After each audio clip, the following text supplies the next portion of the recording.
Teka, mag-shoot ka na? Panoorin mo muna to, lalo na kung gusto mong magtagumpay dito sa TikTok. Hindi lang kailangan na may magandang filter, kundi may strategy din. Pero kung di ka pa nakapag-follow, part 2 na talaga to, follow mo na ako.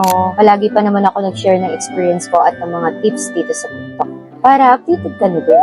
So tara, let's talk TikTok Content Creation 101. Ano ang dapat unahin? Part 2. Know your hook. I-stop with 10 seconds intro na parang ang haba ng opening credits.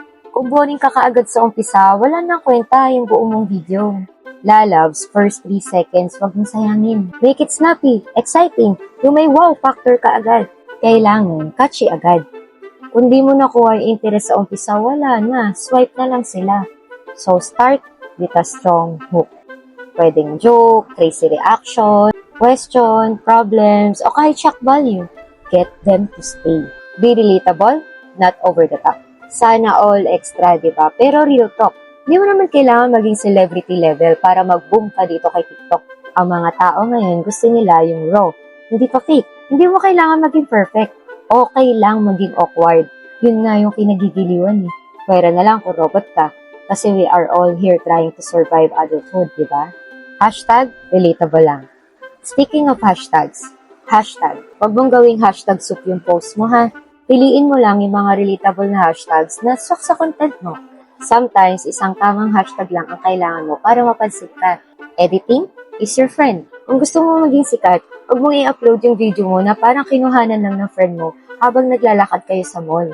Mag-edit ka. Andyan na nga si TikTok Edit eh, pati si CapCut pwede kang tulungan. Kahit konting transitions lang, speed ramps, or mga basic cuts lang, make it look like you tried.